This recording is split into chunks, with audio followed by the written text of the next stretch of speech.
medit ya langsung nyosor dan itu langsung pinter. Tapi pendengaran, kenapa Nabi itu mensunnahkan kalau ada bayi lahir azankan di telinga kanan, iqomahkan telinga kiri. Ini artinya berarti sudah mendengar. Sudah mendengar. Supaya yang terdengar oleh bayi itu pertama adalah kalimat-kalimat tauhid.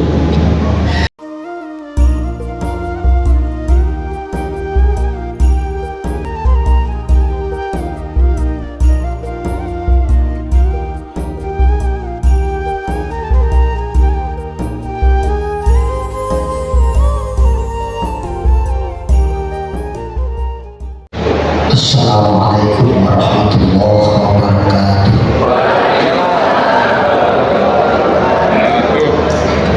Bismillahirrahmanirrahim. Alhamdulillahirabbil alamin wassalatu wassalamu ala asyrofil mursalin sayyidina wa maulana Muhammadin wa ala alihi wa sahbihi ajma'in. Amma ba'du. Qala Allah Ta'ala fil Qur'anil Karim, A'udzu billahi minasyaitonir rajim. Bismillahirrahmanirrahim. Ya ayyuhalladzina amanu kutiba 'alaikumus-syiyam kama kutiba 'alal ladzina min qablikum la'allakum tattaqun. Wa qala aidan qul huwallazi ansha'akum وَجَعَلَ لَكُمُ السَّمْعَ وَالْأَبْصَارَ وَالْأَفْئِدَةَ قَلِيلًا مَا تَشْكُرُونَ. Shadaqallahul Azim.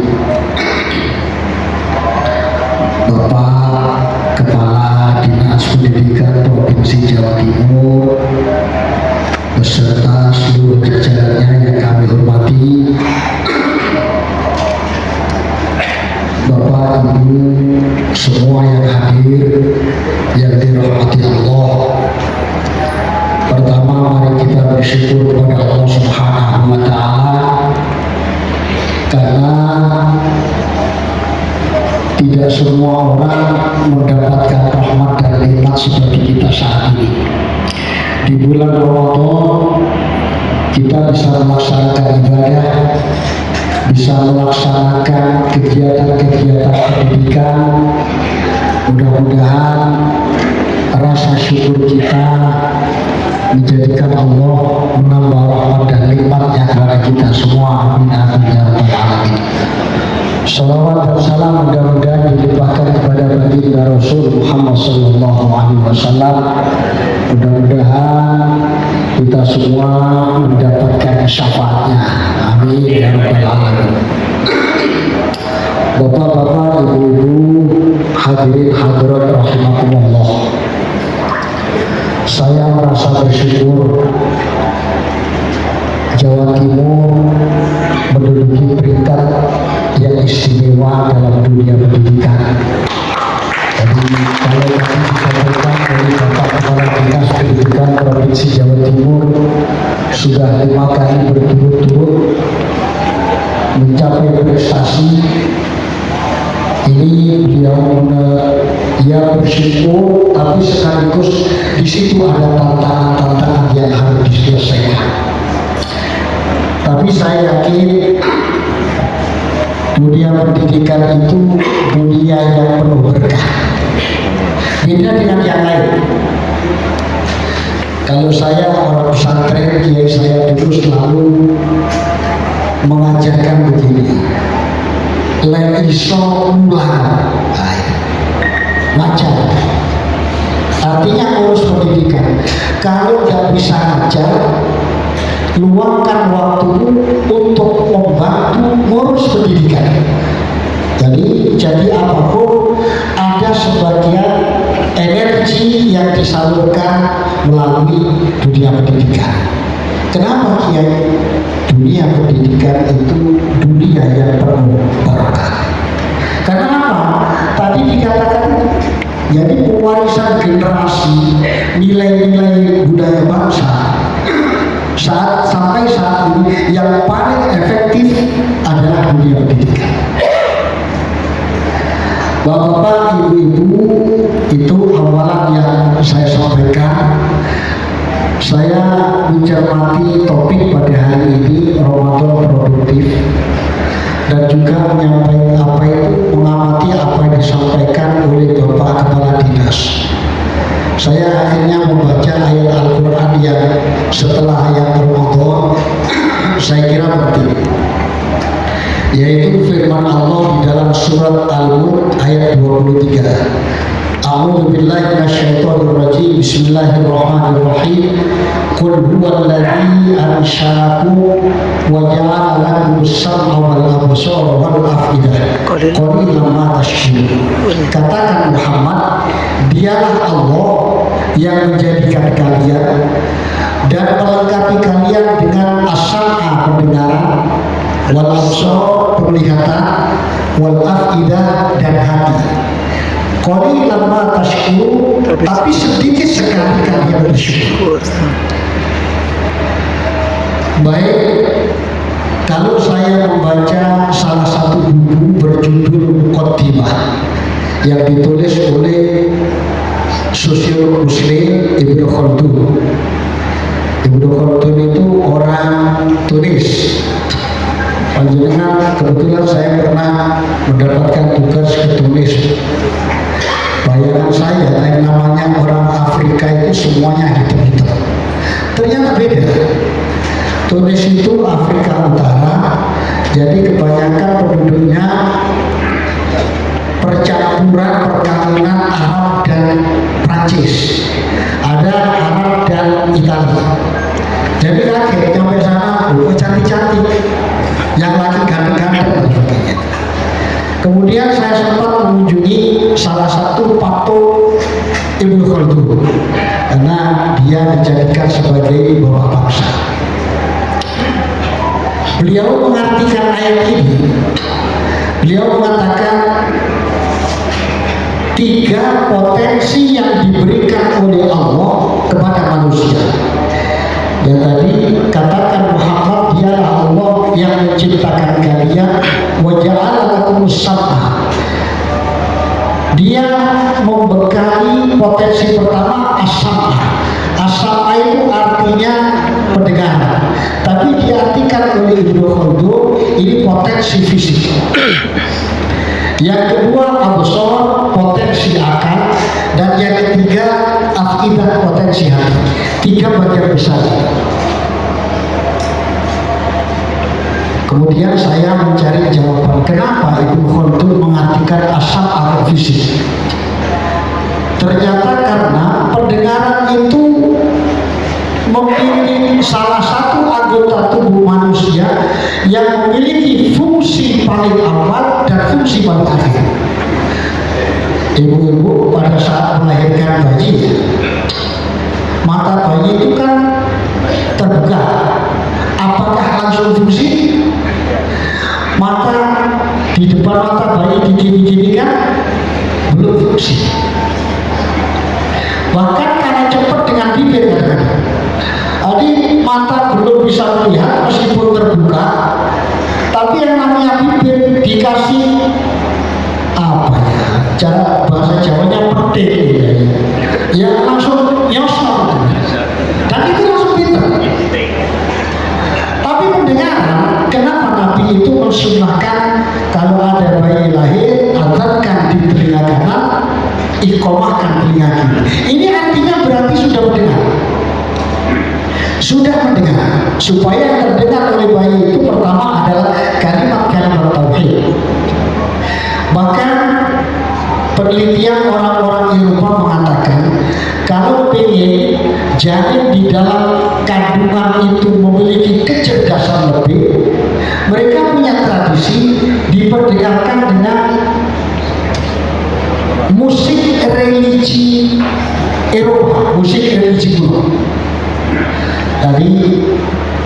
Jadi pada saat ibu sedang hamil itu diperdengarkan musik-musik religi. Itu akan memancing merangsang kecerdasan pada anak. Panjenengan ingin ilmu manfaat, Bu? Ilmu manfaat itu salah satu cirinya diamalkan. Jadi kalau ingin manfaat anak cerdas, nanti pulang bilang ke bapaknya, Pak, saya ingin punya anak. Oh, nambah Bu, ya nambah. Kok bisa begitu sampai baru sekarang? Ya saya ingin anak saya cerdas, cemerlang. Mau diapakan? Dikasih musik religi kuno. Tapi kalau orang Islam udah perdengarkan Al-Quran. Jadi nah, ayo dengarkan baca Al-Quran. Ada orang khutbah Quran diajar, ada orang sholawatan diajar. Itu mencerdaskan janin yang ada. Jadi telinga itu sudah fungsi ketika ini. Karena itu as-sam'a, bagian dari fisik manusia, fungsi pertama. Paling akhir, pada saat orang mau sakaratul maut, mau tinggal dunia, kalau di dalam Islam disarankan ajarkan Allah, Allah, Allah. Ini kan berarti mendengar. Lakinu mautakum bila ilaha illallah. Ajarkan kepada calon mayitmu dengan la ilaha illallah. Mendengar. Jadi ini pertama. Kemudian yang kedua, al-absar itu dimaknai akal. Karena kata absar dalam Al-Quran tidak selalu bermakna pikiran. Tidak selalu bermakna penglihatan. Fakta biru ya ulil absar. Ambillah pelajaran wahai orang-orang yang berakal. Yang ketiga, hati. Jadi saya mencoba melakukan dialog dengan beberapa orang yang bidang harapan berbeda. Ini tidak membantah bahwasanya dalam manusia itu ada fisik, ada akal, ada hati. Ini saya kira dunia pendidikan ini nanti juga harus disentuh semuanya. Fisiknya ya, akalnya juga diurus, tapi jangan lupa hatinya juga harus diurus. Kata Pak Kepala Dinas tadi, jadi diurus. Hadirin hadirat para jamaah rahimakumullah.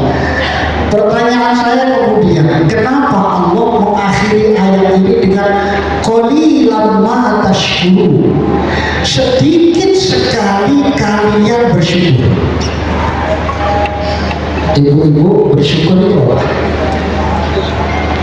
Biasanya ibu-ibu kalau bersyukur mengucapkan Alhamdulillah. Diparingi yotro sama mbahnya matur suwun. Mau rejim berbocah matur selako. Gak tahu kalau orang Makassar bagaimana gimana bahasanya itu. Jadi bersyukur itu syukur luhur. Ada ulama bernama Al-Jurjani nulis kitab berjudul At-Ta'rifat. At-Ta'rifat itu kalau diartikan definisi-definisi. Jadi asyukru al-lughawi al-wasfu bil jami' ala jihati ta'dhim.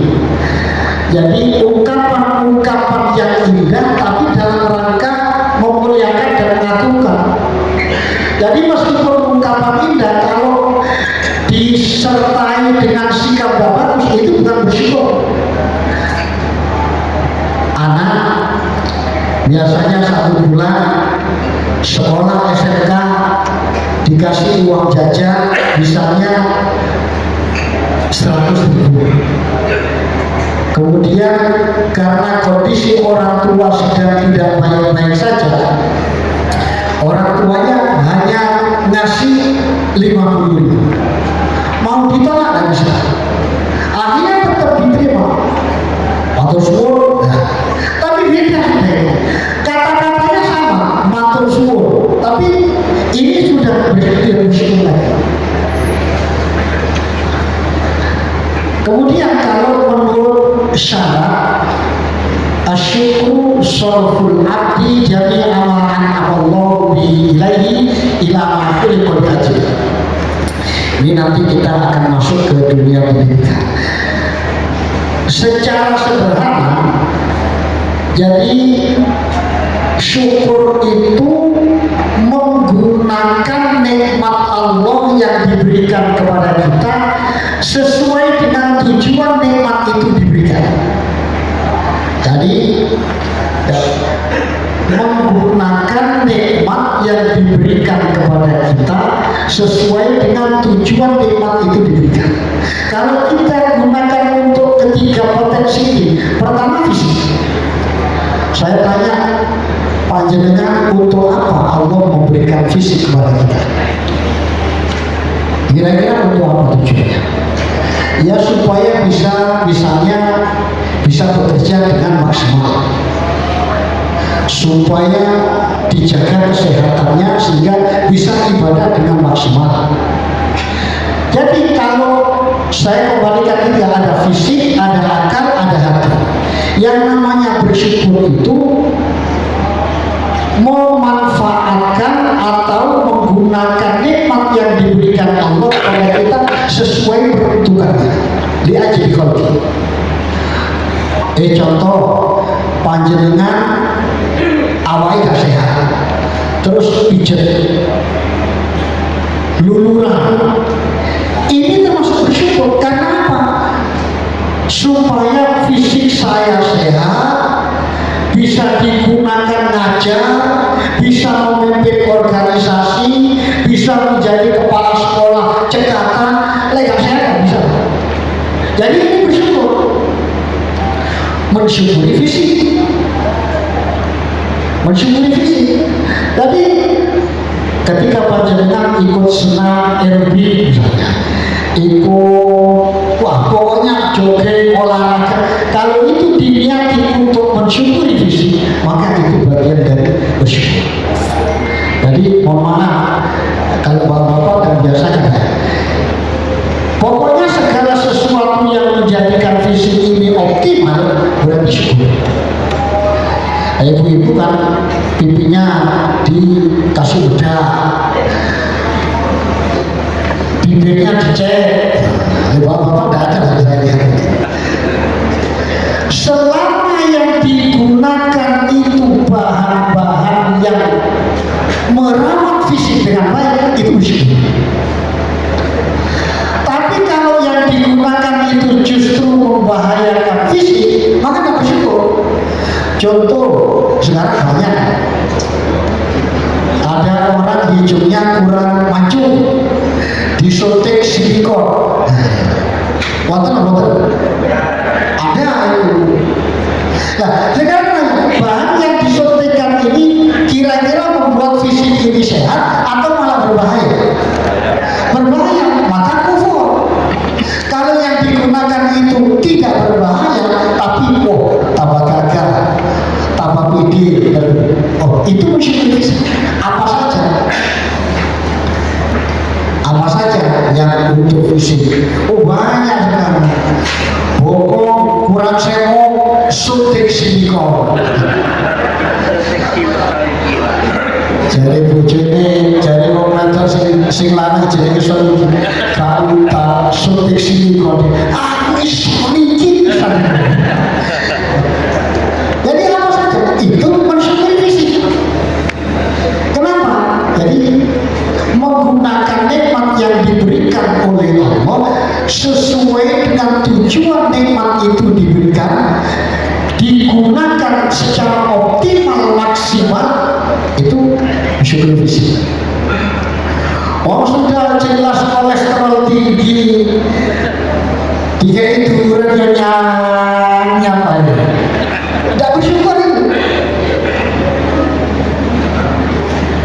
Bismillah, barokah. Ya bukan begitu, aja bukan begitu. Nah kita kan mensyukuri durian supaya dimakan. Dilihat dulu, kalau sehat-sehat itu tidak masalah. Saya kemarin juga diajak makan durian, dikasih sama dia. Panjenengan masih mau durian? Ya kalau sedikit-sedikit mau, ya. Kalau dulu banyak. Terus kiai sendiri yang membelakang. Ya Allah, dikasih lagi. Teman-teman yang sudah agak tua itu sampai udah biar wis tolong wis soal. Terus saya tanya kiai tidak makan dulu, saya nggak berani. Jadi mensyukuri fisik itu bagian mensyukuri juga. Sekarang yang kedua, untuk apa Allah menciptakan akal? Supaya berwawasan luas. Apa makanannya akal? Tentu tidak sama dengan makanan fisik. Kalau fisik olahraga, tahu, tempe, susu, edamame dan sebagainya. Supaya sehat. Kalau akal beda. Buku, majalah, koran, berita, tafsir, hadis itu. Karena itu kalau ingin mensyukuri akal, isilah otak ini, beri makanan yang akal supaya berwawasan luas. Karena kalau wawasan luas, ya berarti kita mensyukuri akal. Ya tadi sampaikan ini dalam urusan pendidikan, makanya ini pendidikan kenapa berkah? Karena bagian urusan syukur, apalagi panjenengan yang biasa suka urusan fisik, bikin keterampilan dan sebagainya, tapi otaknya juga tetap diisi. Itu mensyukuri akal. Nah, kemudian hati, bagaimana mensyukuri hati? Jadi kita tanya, untuk apa Allah menciptakan hati? Allah menciptakan hati supaya orang bisa punya cinta kasih, punya bahagia. Jadi bahagia itu bukan di situ, bahagia itu di situ. Makanya kalau ada orang sakit hati itu, sakitnya di mana? ujungnya di mana yang sakit? Sakitnya di sini apa di sini? Di sini. Tapi saya yakin kalau bapak-bapak, para kepala sekolah ini udah termasuk orang-orang yang bertakwa, takut pilih situah, takut pada istri yang terbaik. Itu takwa ya, dan itu merupakan tujuan puasa. Gimana ekspresi takut sama yang tua? Gimana ekspresi? Bagaimana mensyukuri hati? Yang kita ceritakan, kita lakukan kegiatan-kegiatan yang menunjang hati baik.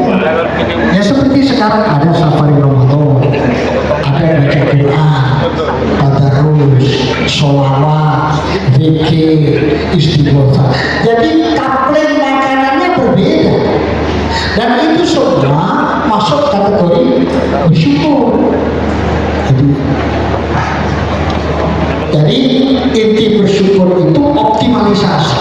Untuk apa Allah memberikan nikmat berupa sekolah? Lalu kenapa? Untuk apa Allah memberikan nikmat siswa-siswi yang banyak? Kira-kira itu di situ ada tupoksinya juga. Jadi kalau itu tidak diarahkan, energi kita tidak digunakan untuk memaksimalkan mereka, maka kufur. Kalau itu kita lakukan, bersyukur.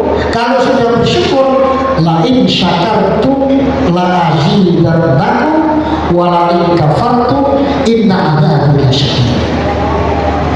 Kalau kalian bersyukur, maka Allah akan menambah nikmat kepada-Mu.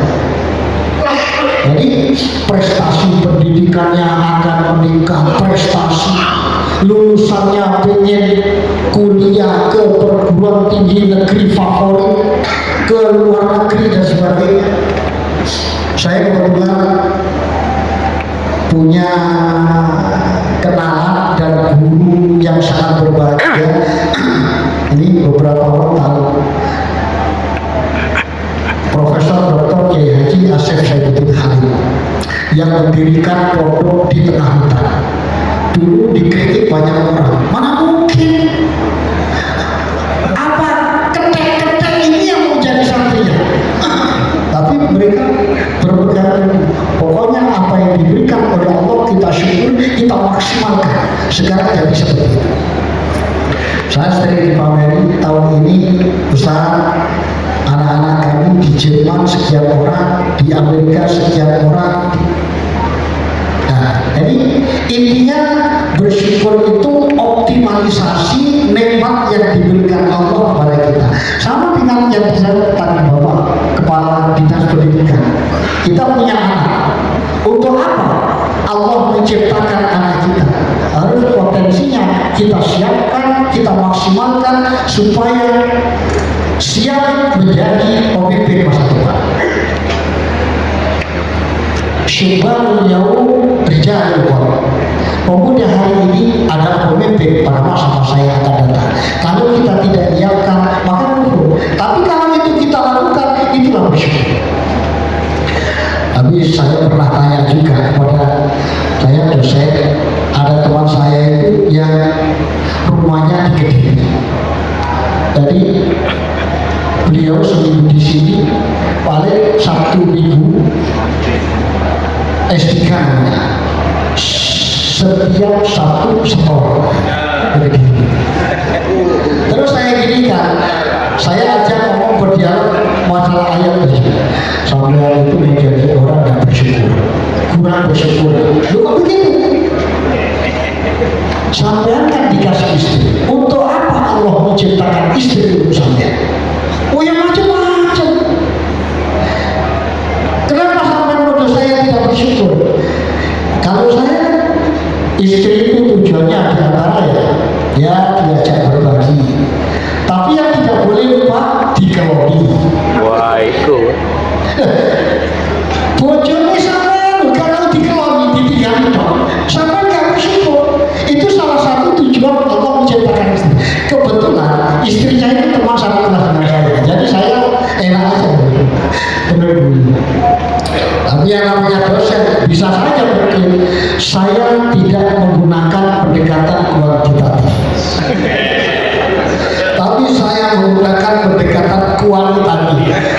Saya ambil kualitatif kayak sampai mulai kok kira Kediri sampai rumah capek. Istrinya harus jaga-jaga gak jadi. Ya Allah, itu kadang-kadang begitu berangkat dari Kediri ke sini kan capek sekali. Di bis itu kadang-kadang dicopet, hilang dompetnya. Karena mau kecapean. Coba kalau sampai kumpul, akhirnya sekarang pindah ke Kediri, Pak. Saya mau terus, alhamdulillah pindah ke sana. Jadi itu mensyukuri nikmat berupa istri sering dikelola. Itu bersyukur itu begitu. Jadi memanfaatkan sesuatu sesuai dengan tujuan sesuatu itu. Allah menciptakan kursi itu yang ditunggu. Allah menciptakan motor dinaiki. Ada orang itu beli motor saking emangnya. Jadi kalau malam di dalam, pagi hari dikeluarkan, dipanasi, setelah itu dimasukkan lagi. Besok juga begitu, pagi dikeluarkan, dipanasi lagi. Itu justru tidak bersyukur. Jadi dikasih nikmat berupa motor, ya dinaiki. Itu makna bersyukur yang sesungguhnya. Digosok Dengan dinaiki. diberi kemampuan ada SMA. Iya Pak San, digosok tok gak dinaiki. Gosip. Kemudian di akhir, kenapa Allah mendidik qalilan ma tashkurun? Sedikit sekali kalian bersyukur. Loh kenapa? Karena orang yang mampu mensyukuri ketiga-tiganya namanya. Menurut saya mensyukuri fisik, mensyukuri akal, mensyukuri hati. Ada urusan fisik diurus, panuan sedikit ke dokter, lecet sedikit, ke salon, rambut kurang bagus sedikit, urusan fisik, tapi akal tidak diurus, hatinya dibiarkan. Itu bukan bersyukur yang sesungguhnya. Ada juga saya punya teman brilian sekali, namanya baca buku, baca koran, baca terus